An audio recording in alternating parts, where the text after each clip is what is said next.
ایک شخص سمندر کے کنارے واک کر رہا تھا تو اس نے دور سے دیکھا کہ کوئی شخص نیچے جھکتا کوئی چیز اٹھاتا ہے اور سمندر میں پھینک دیتا ہے۔ ذرا قریب جاتا ہے تو کیا دیکھتا ہے؟ ہزاروں مچھلیاں کنارے پہ پڑی تڑپ رہی ہیں۔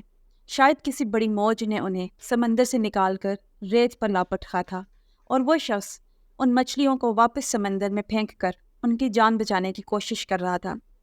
اسے اس شخص کی بے وقوفی پر ہنسی آ گئی اور ہنستے ہوئے اسے کہا، اس طرح کیا فرق پڑنا ہے؟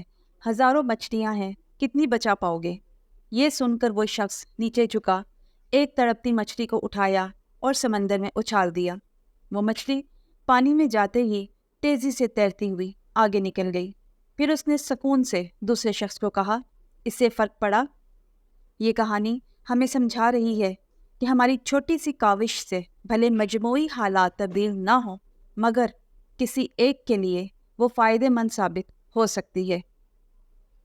لہٰذا دل بڑا رکھیں اور اپنی طاقت اور حیثیت کے مطابق اچھائی کرتے رہیں۔ اس فکر میں مبتلا نہ ہوں کہ آپ کی اس کوشش سے معاشرے میں کتنی تبدیلی آئی، بلکہ یہ سوچیں کہ آپ نے اپنے حصے کا حق کتنا ادا کیا۔